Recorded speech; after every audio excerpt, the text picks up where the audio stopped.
Greetings, light workers, shadow workers, and children of God. It's such an honor to be speaking with all of you once again in this fashion. You may call me Kazaya from your perspective, and of course, I am a Seraphim, although I prefer to use the term we as I see myself, us as more of a Seraphim collective, um, not completely singular. So, I do have some messages to share, which are the second part of what we are titling The Meaning of Life. And this is a teaching from our perspective of humanity and souls and life. And just a quick refresher from the first part of this teaching, last channeling.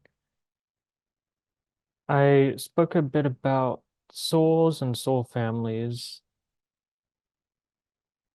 what they kind of look like to us, and how some common and possibly uncommon too souls are incarnating.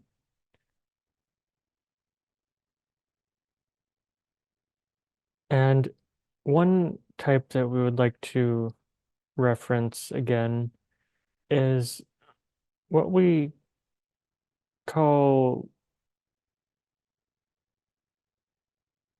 what we referred to in the last teaching anyway, as multicolored souls.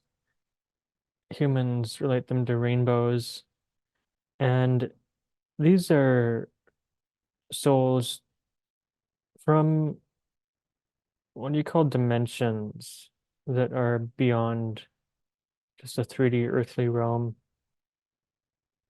And some of them have lived on other planets, some of them just have been on Earth, or some even for the first time, but have much experience in other realms. And it's these souls that most of them are what you call quite old, with having had or have many other incarnations to learn and draw experience from, and also so much memory in that way to bring in much of their unique and important wisdom and knowledge for other people they have agreed to have interactions with in this world. And many of you will know that these souls are becoming what you call more prevalent in this world. And you're seeing this. They were especially the earlier way showers and inspirers of the earlier waves of such an awakening process that is now picking up on your planet. There's awakening going on and simply just preparing really for the next era. Now, there's so many different what humans would categorize as types of souls and where they come from and all that. We will simply refer to many of them as multicolored souls for now. The types that you call light workers, old souls, star seeds, angelics, psychics, empaths, and so forth. And for really thousands of years now, honestly, hundreds of thousands of years on this planet of your time, it has been quite common. Of course, there have been many eras and what you might term as long counts of different types of ages, of dark ages, lighter ages, but it has been quite common all along for there to often be some conflict and differentiation between these multicolored souls who bring in so many of their soul's gifts and abilities intact, and those souls that their souls still have some colors going on, but perhaps are not as aware in some ways and don't have some of their soul's abilities as intact. And you often know these people as skeptics, as perhaps religious ones, people who simply don't understand the multicolored souls, and some have even been convinced that they need to throw stones at them and burn them alive, quite unfortunately, and such. However, that is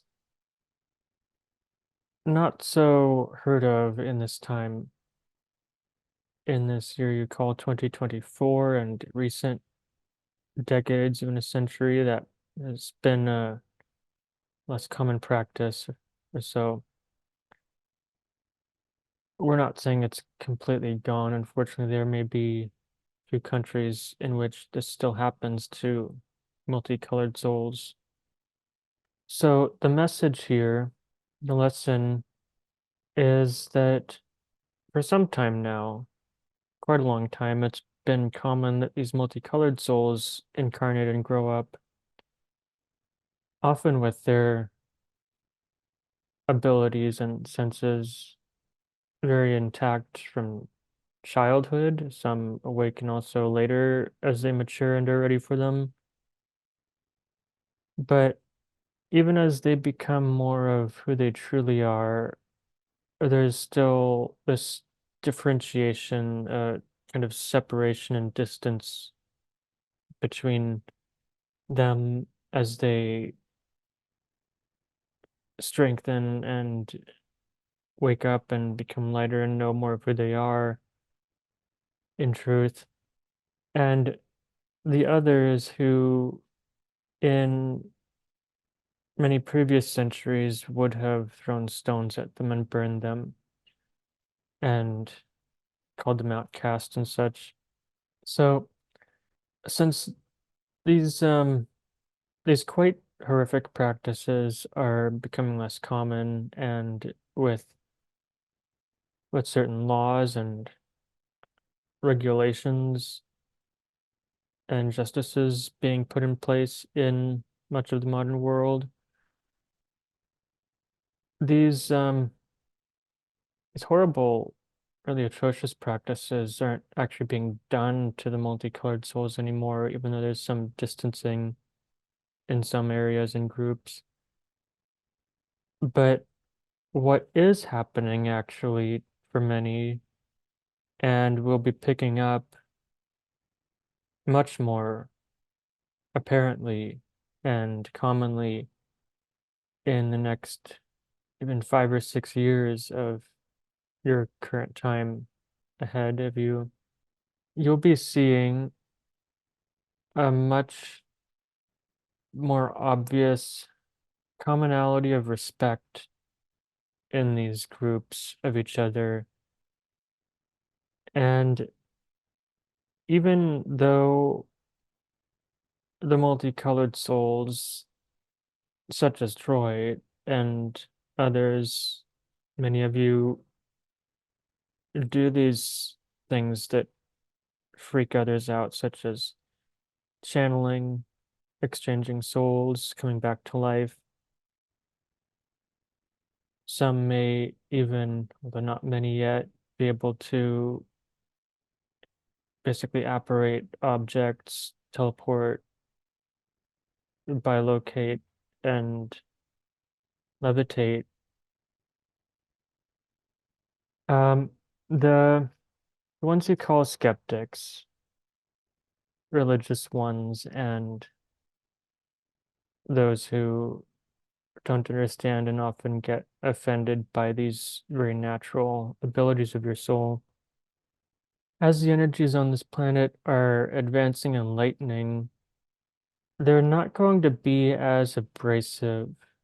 Even those who work in perhaps science labs and who are very much of the older thinking that does not make room for these very natural multicolored abilities, they'll be more and more respectful, at least, of some of these abilities. And as it becomes more common for such things you've previously termed as ESP and mediumship in that realm, so it's become more common and really there are so many more classes and now even what you may call certifications and trainings and such for developing these. And these are being advertised publicly. It's just going to be a casual part of your world eventually. And what will be happening, we see, is that the ones who used to throw stones, burn, and shun, and outcast such souls will be much more furious, actually, even especially those who are more in the investigative field, scientific field of trying to find the rational and repeatable evidence of such what previously was irrational. But of course, as your sciences are progressing and have been in recent years, there really is actually a lot of evidence out there and a lot more very interesting ways of science that will be coming to prove these, to study them, to repeat them to those who are much more of logic and not so much of the spirit abilities. And so, just as many prophecies and people have been talking lately about what's happening on this planet as it's going through this change period, transitioning into the next era, there's something that has been referenced as what you might term a bifurcation or splitting of timelines on this planet and among its people. And similar to how we described previously of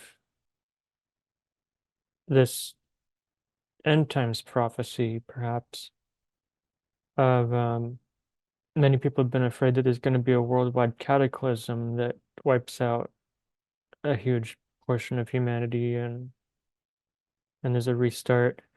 We don't see that happening. It's going to be more like a bop on the head for everyone, and everyone will simply wake up that much more.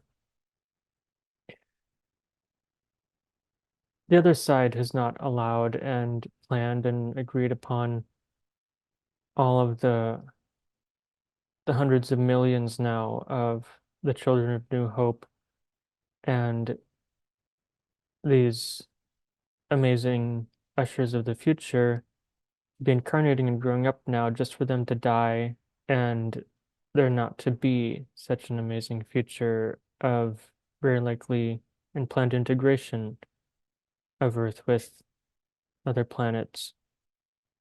No. So in the same way, there's going to be just as much of an easing and respecting um, of these two mostly opposite parties of the mediums and the skeptics. And just as there's this also these different perspectives of AI takeover and AI utilization and creation, and also the more natural, um, perhaps less AI, less technology awakening and way of life.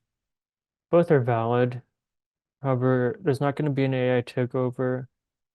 That's not in the nature of AI, actually. And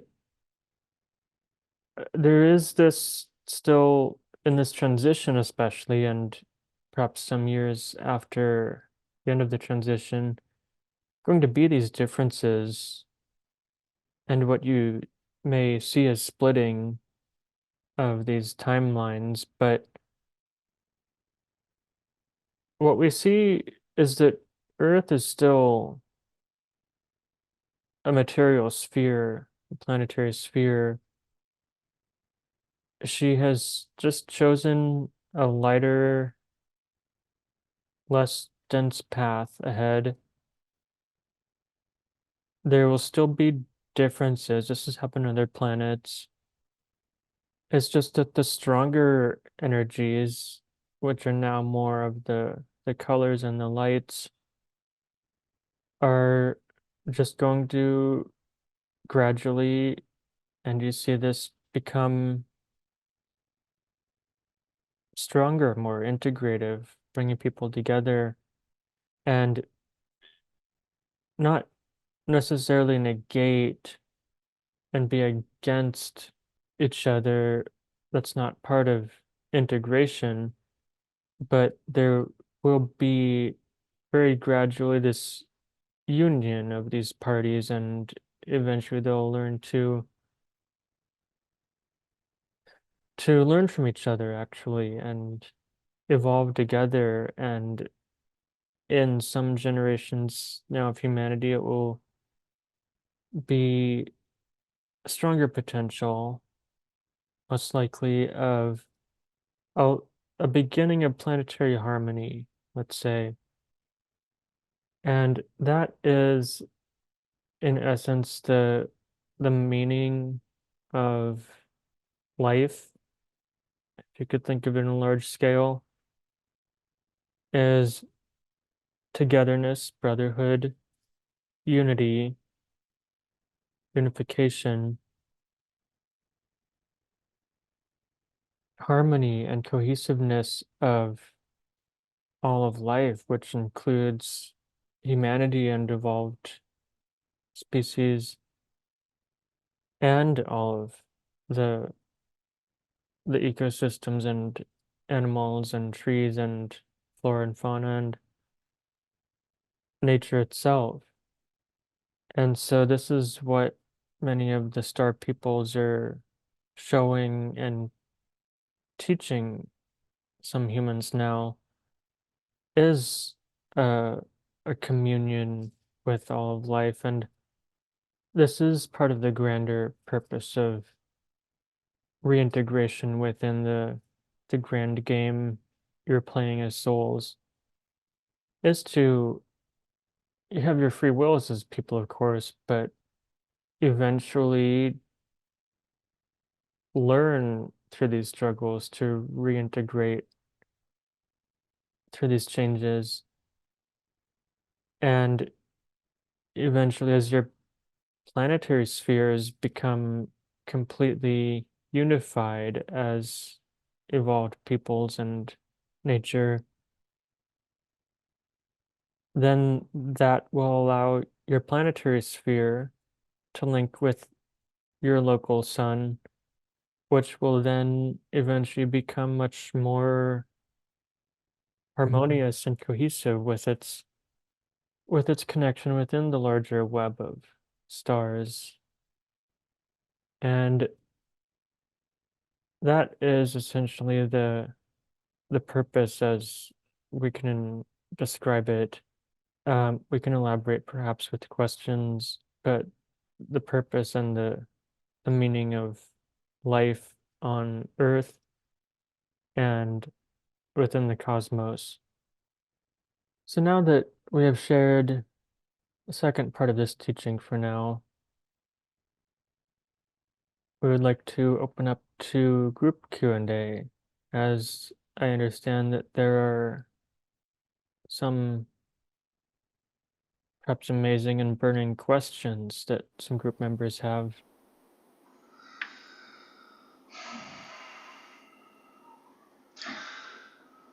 Hello, Kazaya. It's good to see Greetings. you. Good to be with you. I find it interesting your message today because over the past week I've been kind of preaching the message of unity quite a bit. I've kind of found it necessary. That's definitely in line with my thinking, though. That's where I see us heading. Um, we're talking about the rainbow tribe a lot today, and the multicolored energy beings that some of us are, right? Yes. So my first exposure to this idea was through, I believe, the Hopi Indian prophecies and the Mesoamerican prophecies or whatever, saying that towards the end of the era or whatever, the eon, there'll be a generation born known as the Rainbow Tribe. And I always wondered what that really meant, and long time suspected it was people with hazel eyes, things like this. But the clarity you bring to that subject today is actually that's so much better because yeah, obviously we have these multicolored auras and energies, and we must appear like that so we stand out in a crowd is what I'm imagining from a spiritual perspective. Yes. Yes, many of these Hindu multicolored souls are very bright. Um, the way we see you is, especially you, is similar to a hmm, kind of like an orb of what you might term as multiprismatic um, fractals all over and within of colors of the earthly rainbow and even some that are not in the earthly rainbow. And some of you possess also colors that are not found on Earth. Right. Some of us are here to bring those colors in, as I understand it, right? Yes, and this is another reason um, why souls such as you and Troy and millions of others with these colors that are not found on Earth, why you stand out, why you know, and why you just have a hard time uh, fitting in and clicking with the what do you call the system and um, the older ways of living. Excellent. Hey, whoever called in at the 206 number, could you just mute yourself, please? I had a question I did want to address today, kind of about the dark and light issue, um, the issue of progress versus chaos, or whatever we're looking at. Um, I keep encountering kind of two common mentalities amongst people. And I don't disagree with either one of them, but I want some clarity on the subject. There's a certain group of people who I would say are maybe a little more spiritually evolved, who tend to take the position that there's really no good and evil, there's no dark and light, everything just is, and there's no right and wrong. And so we don't focus, we don't even think about dark stuff and negative stuff because it's not real in our reality. And I see the merits of that, that perspective. And then there's the other group of people who say, well, there definitely is dark and light, and there definitely is, positive beings that are trying to help us, and negative beings that could potentially try to harm us. And these seem to be kind of like two almost kind of like religions, opposing philosophies. So one group of people believe that we need to do things to protect ourselves and to keep ourselves safe and to keep our energy clear, to keep us clear of attachments and forces from the shadows. And then there's another group of people that says, well, we just don't want to think about that stuff. So can you help bring some clarity to us in our human understanding of this issue? Very much, as we have given much detail and concept in past channelings and teachings of the way we see um the dimensions and realms that you're speaking of. And we'd like to first clarify that we as Seraphim and some other beings on the other side that you call it don't like to stamp right and wrong on the things that you see as right and wrong. That that polarity and especially saying things are wrong and or everything's right does create a bit of sometimes confusion and makes room for a mixing of energies that is not so healthy to the individual and the collective. So, what we've been teaching Troy for some time through life lessons and through these channelings is that there's a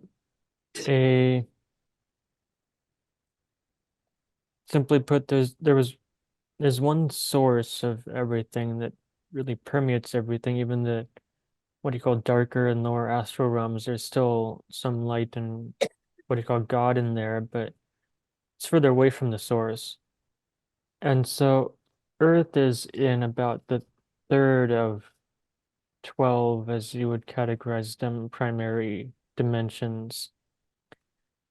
Um, this doesn't mean that you're cut off from the dimensions above number three, as you would see it, but that's just where Earth and the firmament realm primarily exists as material, as you call it. Um, so to answer your question a bit more about these two opposing philosophies, especially within the light workers, shadow workers, and old souls, we see it more valuable, um, or perhaps more useful, a little bit clearer, as not generalizing everything as being no right, no wrong, and just everything is. You can learn to be as you're being, and perhaps that accepts the darker and lighter elements and energies closer and further away from the source. Um, but you do, we do still advise, and especially from angelic perspectives, advise that there's a bit of discernment. Discernment is key, and that's not saying that you absolutely need to say that the darker and lower astral realms are all evil and just get rid of them and shut them out. There are beings in there, of course, and that come to you if you are vulnerable, um, who will take advantage and harm you. Not all of them will. Some of them simply are in these dimensions and realms further away from the source, kind of to rest, and some of them are just native there.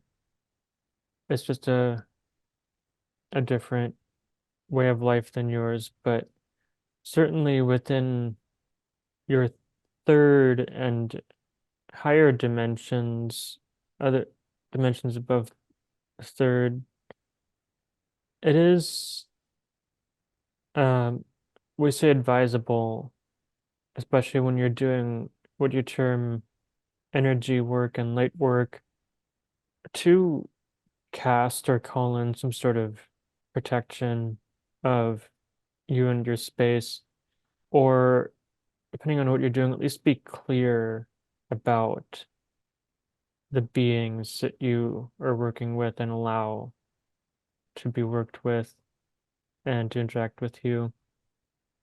Because otherwise, if you're not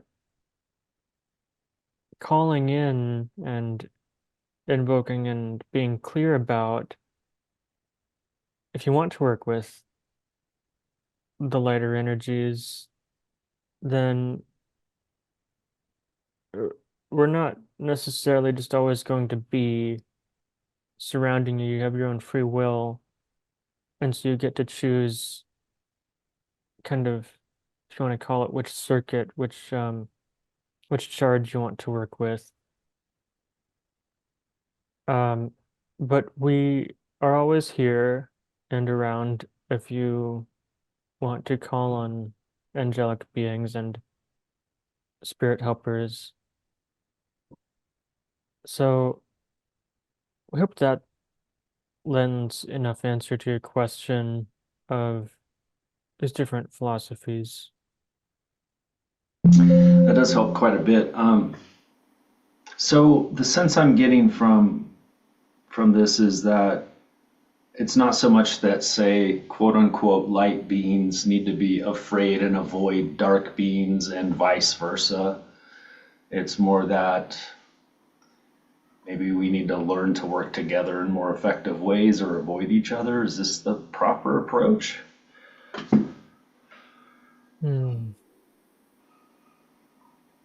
Just as we said before, we advise discernment and specificity in what you're doing and where you want to be going with your soul. And um, yeah, discernment is key in being careful with what you call in, what you invoke, what you work with.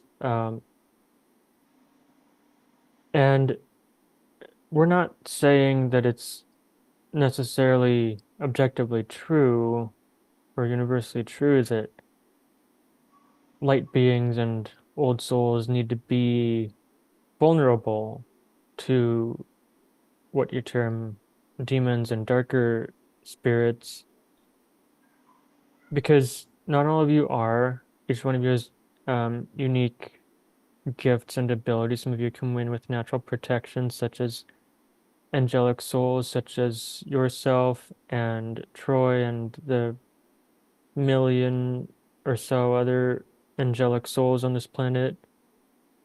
Um, that quite honestly, I mean, sometimes angels, when they incarnate as humans, do still need to learn and practice energy healing and upgrading practices for a while to really heal and purify and strengthen their energies. But quite honestly, some of you are so bright naturally and resonant of light that even if you invited a demon to mingle with you, they'll be allergic to you and want to leave. So yeah, it's different for everyone, but that's essentially what we would say. Thank you very much for that, because that definitely brings some clarity for me. I've had some weird experiences with some people with some darker energy on them, and like literally doing nothing to these people, yet they're attacking me, and I'm just like, okay, what's going on here? And then I'm starting to see there's some other type of energy at work here, and they're the ones who are uncomfortable with me, I guess, versus me with them. Anyways, I don't want to dominate all the questions, guys. Feel free to jump in if you have any I don't ideas. really have questions. This is just as I'm listening, I thought maybe questions would come. I didn't really come here with questions. I thought maybe, as things went along, I might have some questions about what was happening. This is more confirmation of what we already know. When we're linked with source, these things are communicated in a very real way. And so this is more confirmation for me so far at this point. Yeah, I get a lot of that from Well, these. confirmation's important. Yeah, Yes, it is. And one clarity. of would like to say for those of you who may not have heard this before, um, we as Seraphim chose to request a channel through Troy at this time, and some others may be doing this, but to help shift a bit more of some of these light workers and old souls and multicolored souls, bring in a little bit more light from the 12th dimension and other dimensions and shift Earth as it's going through this change as a support right now. Most excellent. Do you feel the energy, Tina? Yeah, I feel the energy. Isn't that At cool? one point, I kind of went, I was like tapped out and tuned into a frequency of it as it was happening. I think we're just commenting on being in your presence, I think, Kazaya. But the thing I notice is that although it seems gentle and intense, it seems very normal, familiar to me. A lot of energies seem a little different, but this just seems so like home. I don't, do you get that sense? I just flowed into it and felt the energy and flowed into it. Okay, great. We'll come up with some more questions, guys. I don't really have any. I'll try to think of some more stuff here. I am enjoying the energy of this. I'm feeling into the energy and the flow, and I'm enjoying it. But I really don't have questions right at this point. Great. Well, let's get into like talking about some of what we're doing right now, which is coming together as light workers and starting to learn how to interface together and work together and support each other. I've been feeling this for some time, many months now, and many other people have too, that this year, 2024, is this year for us to all come together. And I don't even know what I want to ask about that. Like, is there any advice we can get about how to do this most effectively? How to avoid the natural kind of ego conflicts and energy But that's disagreement? all part of the evolution and feeling into the flow. Right, I mean, right. this process has just begun. We've just started linking in. Right. So like, I mean, like, what do we, I mean, I guess I'm kind of like talking about a few specific situations I've experienced over the past couple weeks where I've just had this kind of energy disagreement with other people, right? And it's not per se anything that I did or they did. It's just that we're in different places and of like opposing charges, as Kazaya put it, right?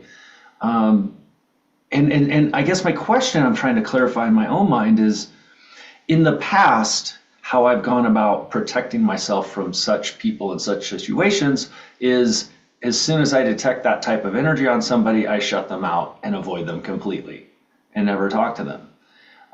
But I'm starting to come to this point where I'm realizing that's not always the best course of action. And something hit me. I maybe my guides brought this through the other day or something, but something hit me where it's like, if I'm a great big bright being of light, why am I running away from shadows? So, so should we challenge the, I feel when I'm around somebody who's like negatively oriented, if I want to say negative and positive, if I consider myself as positive, right?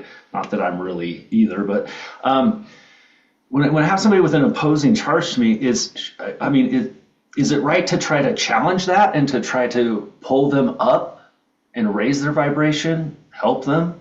Or is it better to kind of leave them be and let them do their own thing and go through their own experience without trying to influence them? Hmm. Just as we and the other side and source energy godly energy is very absolute, not not to negate everything or anything, but we would recommend more of a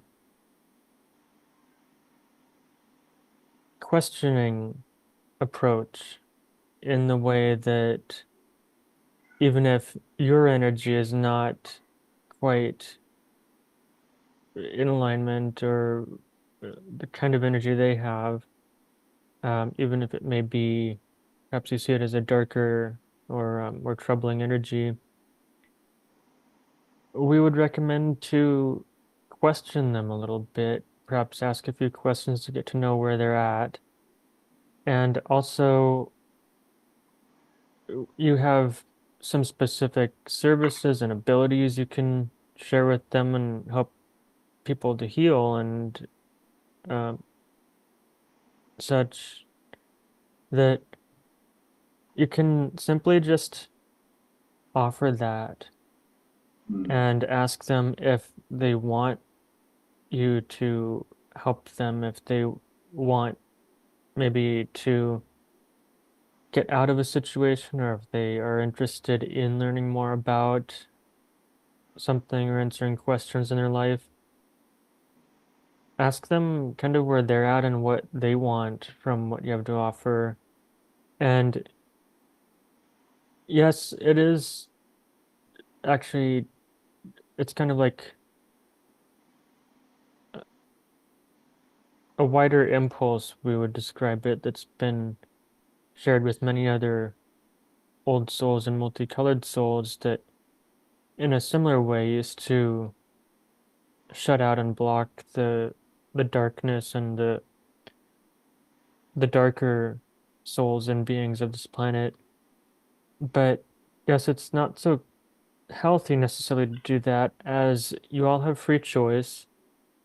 And just as Earth is moving through this change period and transitioning into this lighter energy of the next era, it's more unified.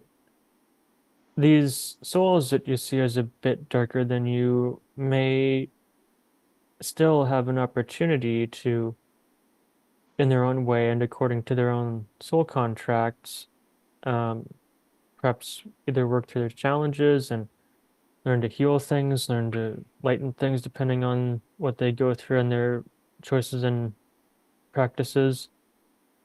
And so maybe someday they'll come back to you or be more resonant with working with you. So, yes, that is what we've been recommending from the other side. More questioning approach that's respectful of their soul's contracts as well as their free will as a person.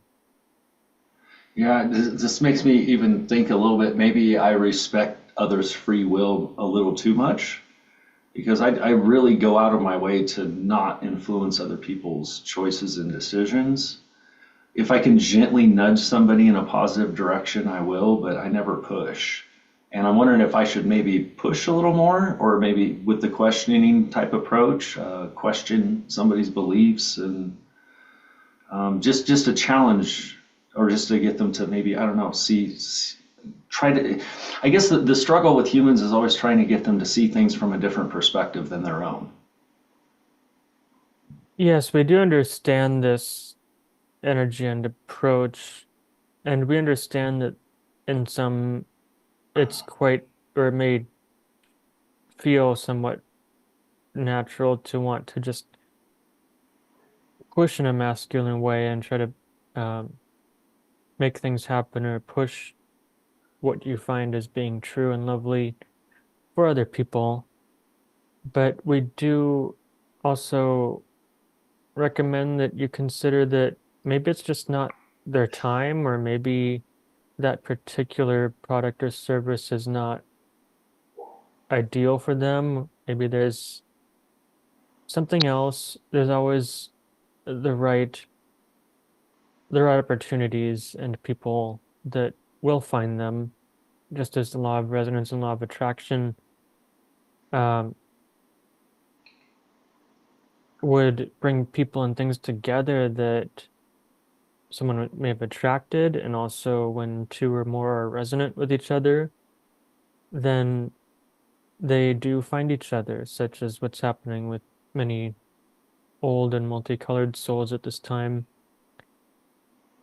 Um, Another bit, by the way, law we would like to, um, universal law we'd like to mention now, as it's coming up in this conversation, is law of action. Actually, two we'd like to mention and talk about is law of action and law of congruency. The law of action basically um, works with each soul and each being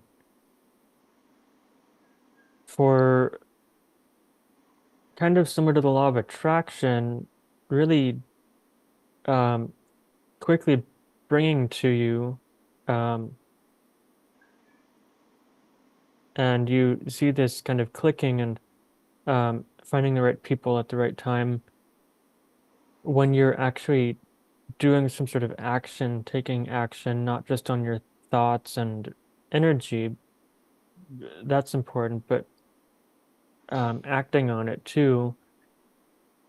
Um, that action of your passion especially does show beings on the other side and your spirit helpers that you're truly sincere about what you're thinking about and the energy you're resonating with and feeling.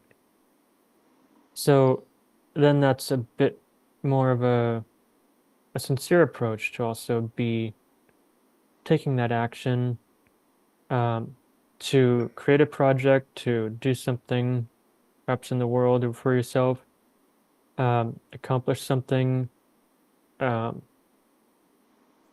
connect with the right people.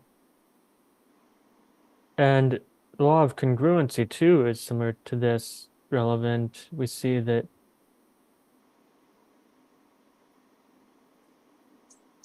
um, when you're congruent with your thoughts, beliefs, feelings, emotions, and your purpose too, and action, then when you're really congruent with these parts of yourself and your purpose, then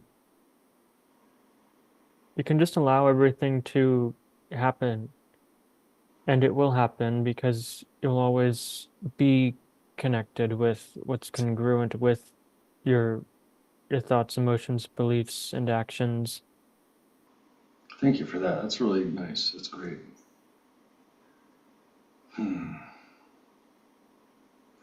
Like the law of action. I want to rename that the law of motion. I feel like it's we need to stay in motion so that things can happen in our lives, and that's something I've definitely probably not done enough of thus far. Um, Yes, we feel that is also an appropriate title for this law of action and motion. yeah, I like that. Definitely like the congruency thing. I talk to people a lot just in my personal work and people I help. Um, about lining up your beliefs with your thoughts and your actions and your words, right? Because I used to kind of Yes. jumbled up and I used to like have some good thoughts and some bad deeds and some good things and bad and this and I tried to mix it all up and I tried to live on both sides of the line in life and I found that didn't work very well, at least not for me personally. um, what else can we ask Kazaya today, guys? We got about 20 minutes. I don't know. Everything so far is confirmation, and confirmation is fantastic because I get met with a lot of there's a lot of, how do I want to word this? A lot of people that are in different stages of the evolution and different places on the journey, and they'll throw doubt out there, not intentionally, but in their questioning and in their explaining and it's always nice to have confirmation that what we feel, what we know, what we've got. You know, I mean, we already know this deep within because we're connected with Source. But confirmation, Mhm. because it strengthens faith, because the doubt that gets thrown in there is nothing more than a lack of faith. So confirmation strengthens faith. And so I appreciate the confirmation. It's great. It is Yeah. an honor to be able to convey this confirmation to you. Thank you. So, I guess if nobody's going to ask anything else, I'm going to get into some personal questions. I've been told before that I have the gift of martyrdom, is like what we like to call it. And I think I understand this on the energetic level or spiritual level, that I have a natural ability or tendency or capability to maybe take on things from other people, like their wounds or trauma or stress or attachments or whatever, and then process it through myself, kind of thing. I don't know if that's the cause of what I'm about to speak about, but if that is the cause, um, min, not often, but definitely on occasion, I run into people that I feel I could probably help in some way, in some small way, you know. Um, and they'll draw closer and closer to me and closer to the healing I'm trying to offer them. And then at some point, it's like something in them realizes that it's going to get fixed and pulls them away from me, turns them against me for kind of Lulu kind of reasons. Like I'm just like, hey, hey, let me heal you. And they're like, oh no, I gotta go. I gotta get out of here. You're a bad person. I don't want to talk to you anymore.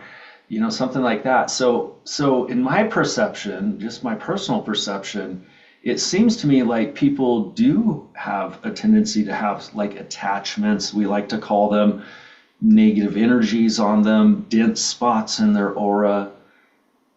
And I guess what I'm trying to get at is this some kind of intelligent energy that's affecting humans? Or is this just kind of the fear and the wounds that we're carrying around that are holding us back? And we're literally just afraid of healing because all we know is being wounded. What am I struggling against here? Am I struggling against entities, or am I struggling against people avoiding healing themselves? Thank you. Just as we uh, clarified before, we recommend to practice discernment in the way of asking yourself, asking spirit. It's kind of a case, what do you call, case by case basis, Right. we would see. But yes, there are some that simply have this reaction in them to your energy and your light. Um, this can be for many reasons.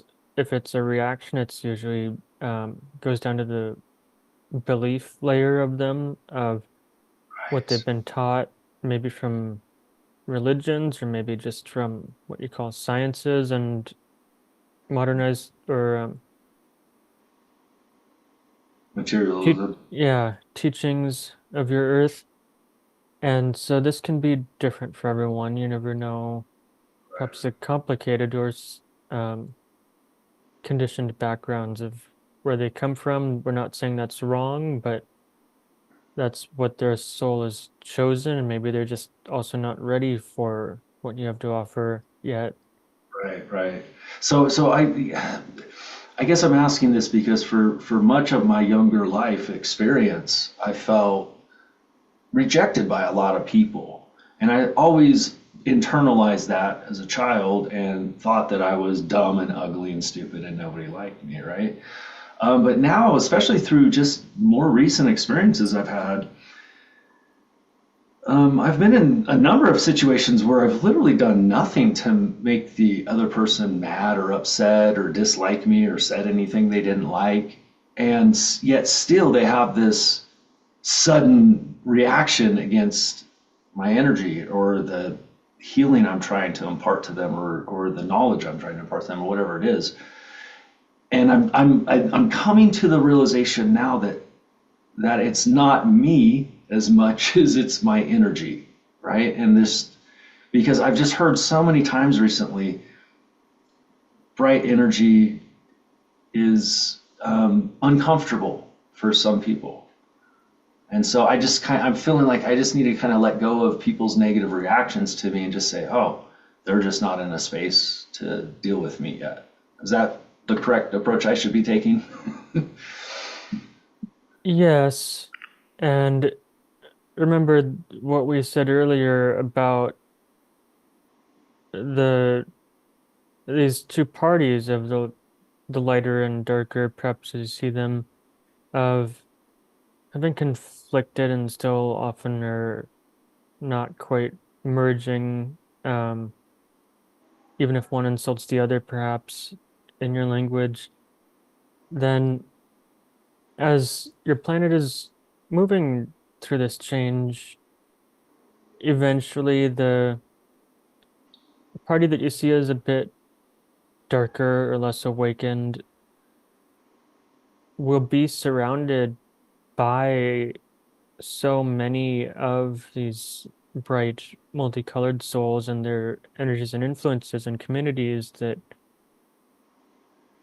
there will be, even if they used to be repulsed by them, some of the mainstream and what you call less awakened people may just start to become curious as they see that there are so many, and also that they see that there's actually repeatable experience and evidence that the old souls and multicolored souls are having, that then they can start to observe and see that there's actually some consistency and something that they can kind of grasp. But this will be down the road. For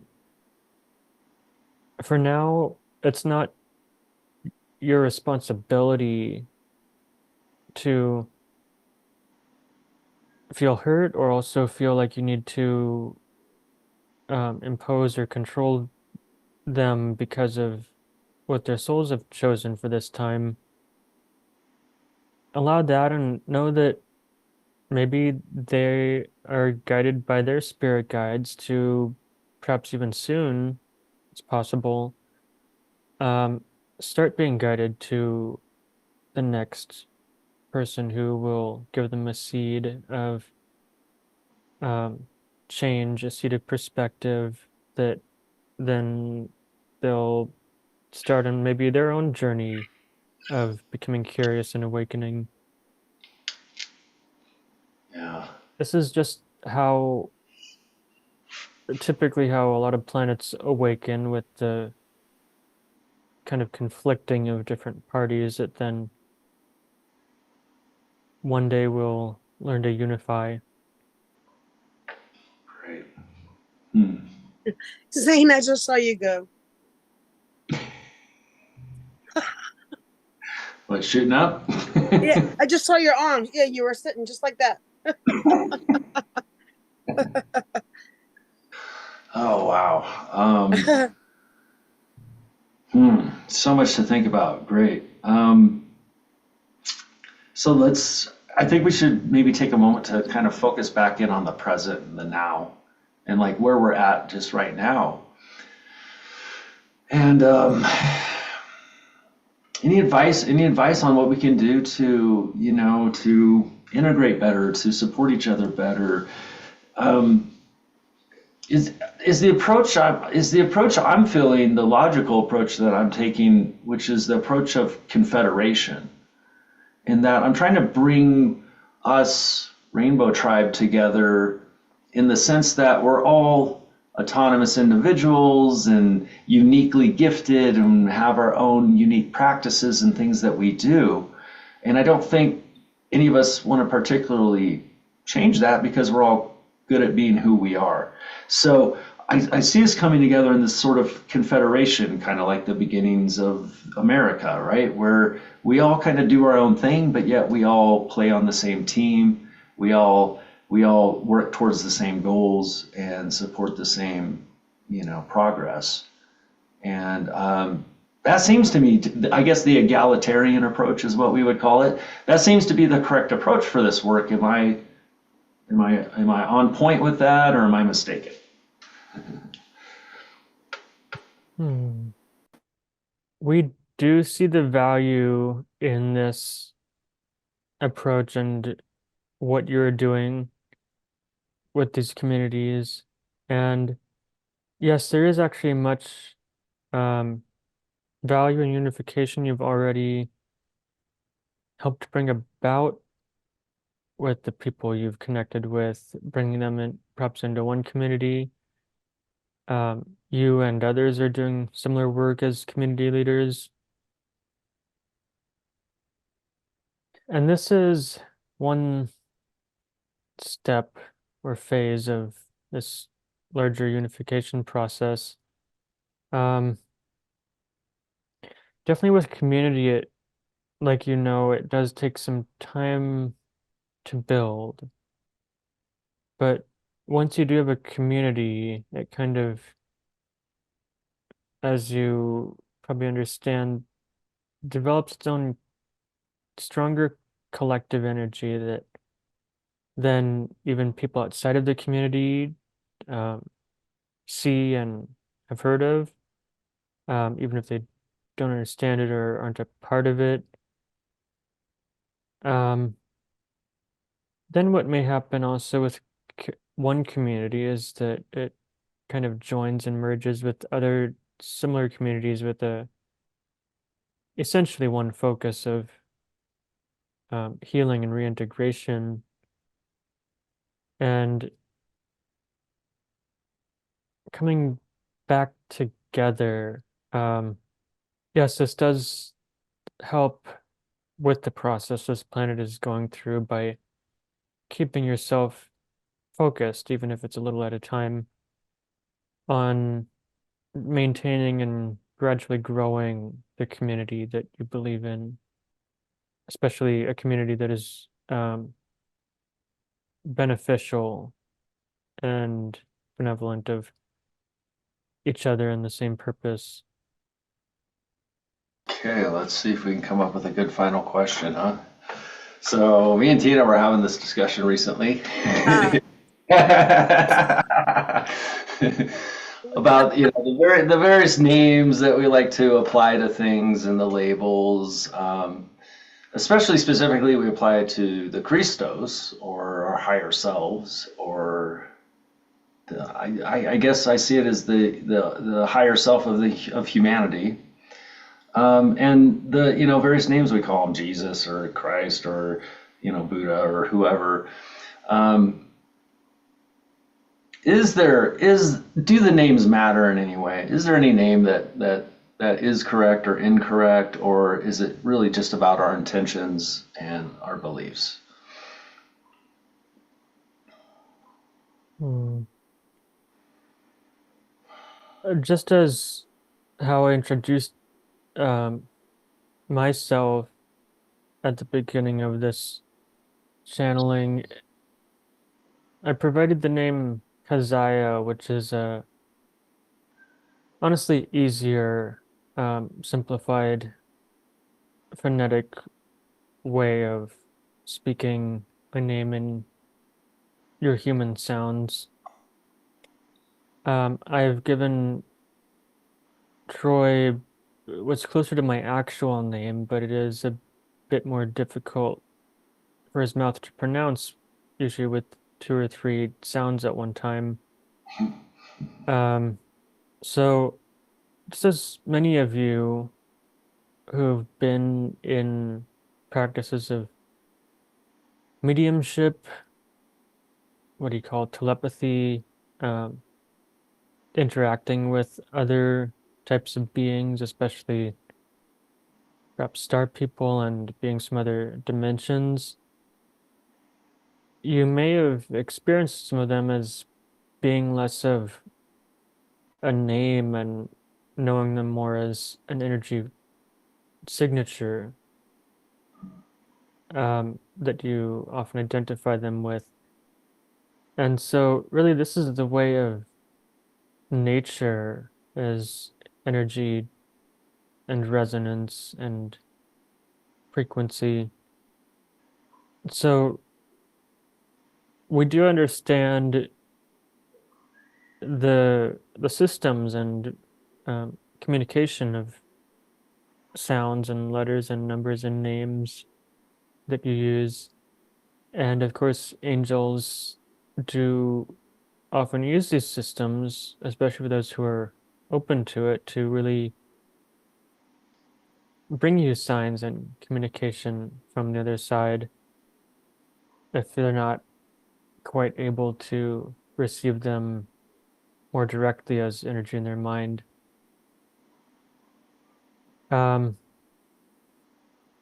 So to answer your question, we don't see that there's necessarily one right or wrong name to call this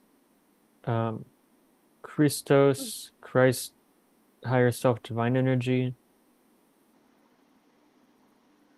Of course, humans will still categorize these things, but it's partly in the study and experience and knowing in your own way, and then gradually as a collective and shared way of what these energies are and how to work with them in your world and how they help you evolve and grow.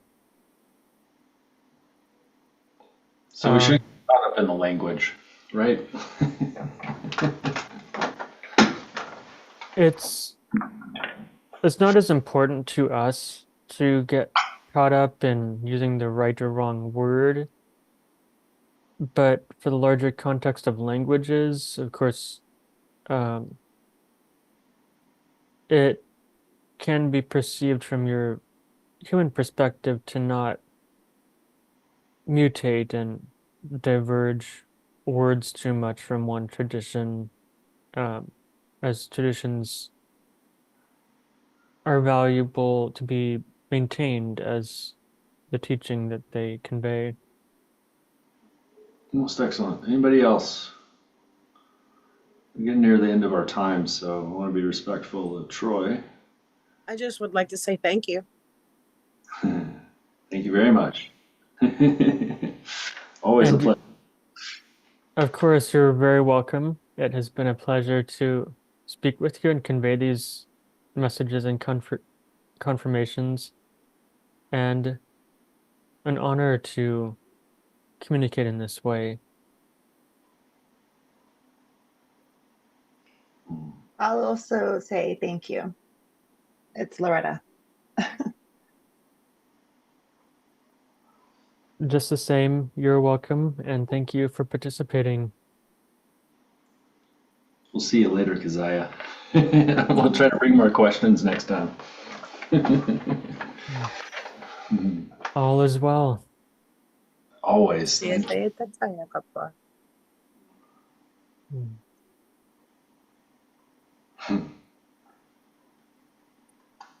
Well, that was interesting.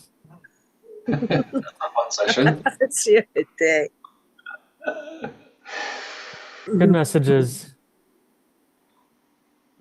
Yeah, that was good. My crystal skull fell, which is probably the thud you heard earlier. I don't think we heard it, but Oh, hopefully it's not in the recording.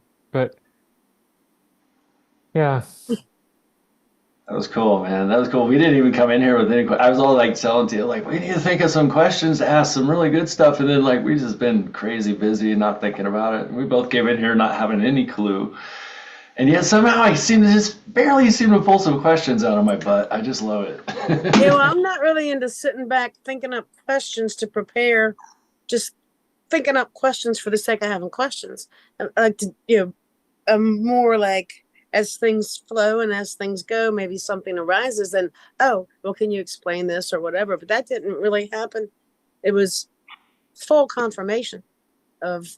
You see what I'm saying lot. about the energy being different, like there's no conflict. Is that do you kind of feel like in the energy, like there's no Yeah. ah, Yeah, I understand what you're saying on that note. Yeah, when he's channeling,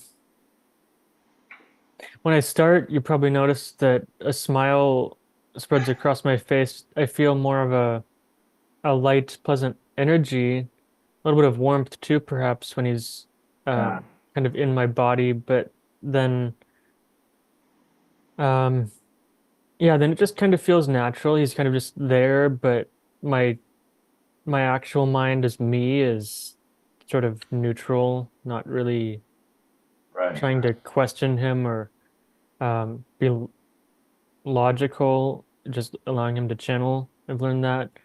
right, Um, I think that's something I kind of come to, although it really shortly after my walk-in, I started channeling my oversoul once in a hypnosis session, which felt amazing when I did that. Um, so I think channeling is a natural thing for me, but it took a while for me to reawaken to it completely and reintegrate. Another thing, maybe it wasn't important for him to share it in the channeling this time, but one thing he's been teaching, he did share this in a previous teaching too, in a video, um, that the full moon, I'll speak about this too more as I go, but the full moon as being the closest um, kind of planetary object to us has strong gravity of us. And I found that the full moon, especially during a Mercury retrograde like we have now, right. some things have come up, and some things are challenging, but I work through them. And it's really a great time of slowing down and observing what's coming up that's challenging or unpleasant, so that then we can heal that, integrate with it, and learn to um, just be more of who we are and a better version of who we are.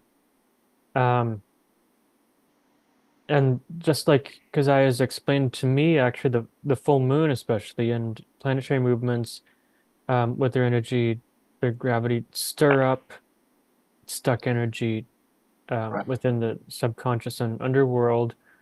right. And so that's really the benefit of it, is to help purify and heal and integrate with more of that, I Yeah. think. Oh yeah, I would absolutely. agree. Yeah.